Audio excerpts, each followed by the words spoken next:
He didn't sack Dominic Raab. He waited for him to resign. Okay. I think that shows weakness. The fact is that for the whole of the last 24 hours or so, instead of focusing on the cost of living crisis, on the crisis in our NHS and all those other things that people are telling me as I go out campaigning at the moment that they want their government to be concentrating on, Rishi Sunak seems to have been preoccupied with this scandal, yet another scandal of bullying in his own cabinet. And he didn't act. He didn't sack Dominic Raab. He waited for him to resign. Okay. I think that shows weakness. Labour has had its own share of bullies, as you know. You may be in government in the not too distant future. Is the system right? Does it work for rooting out bullies, or would you like a whole different process to apply?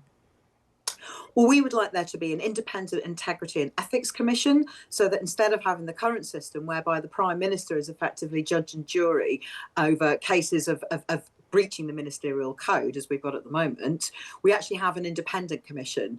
We also think that it's problematic that because it relies on the Prime Minister, when it is the Prime Minister himself who is under suspicion, as was the case with Boris Johnson, that really makes a mockery of the system. But really, I just want to see a government that's actually focused on governing. People tell me they are frightened about how they're going to get to the end of the month. Small businesses are telling me they don't know how they're going to manage to pay their energy bills. This is not a government that is governing, and that's what I would like to see for the people of this country. Frankly, if Rishi Sunak doesn't want to govern, he could get out of the way, have a general election and make way for a government that does. Well, talking of elections, would you like a by-election in Dominic Raab's seat? Do you think that will happen?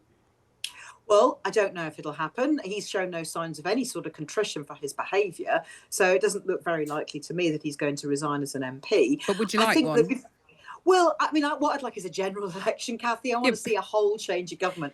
That's what I really want to see. Are you scared of a by-election in a leafy constituency? The Lib Dems are gagging for it. Never scared of an election. Really, bring it on. I would like to see a general election across the whole country so we can actually change the way this country is being run, because it's such a But a by-election in the meantime, let me just pin you down on this. Do you want a by-election in Dominic Raab's seat in Surrey? No, I'd like a general election in the whole country. I think you're for it. No, we're not. We're ready for any election. If there is a by-election, Kathy, we'll fight it hard as we're fighting the council elections at the moment. We're offering people a real choice, and wherever those elections happen, we're out there campaigning hard, and that's what I'll be doing this weekend. I'd like us any election, bring it on, frankly, but the one I really want to see is a general election. I mean, you can't quite disguise, although you've said people want to be talking about cost of living and so on, you can't quite disguise your glee at this whole episode. It's a massive opportunity for Labour, isn't it? And doesn't that lend some credence to Dominic Raab's argument and his allies' argument that this is all part of a political campaign to topple him, and the unions have played their part and you're now playing yours?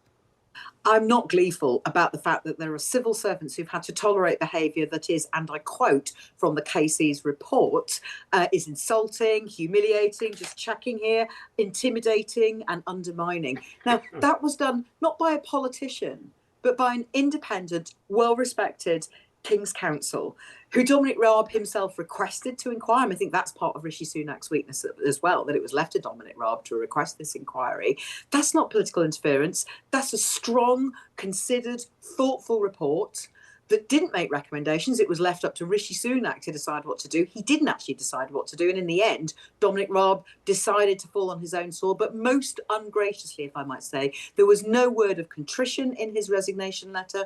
There was no understanding, either his letter or Rishi Sunak's reply, that they understood that there were real victims here, people who have really suffered, who are brave enough to come forward. And I think it's a bit rich of Dominic Raab, considering he's been in charge of the justice system for the last few months, to come out with that sort of denial, minimisation and blame. It's always somebody else's fault. It's never him taking responsibility. When there are victims of crimes who've been waiting months and years to be able to get their cases in front of the court, and Dominic Raab has basically presided over a system where the courts have more or less ground to a halt. Thangam Debbonaire, thanks very much for joining us.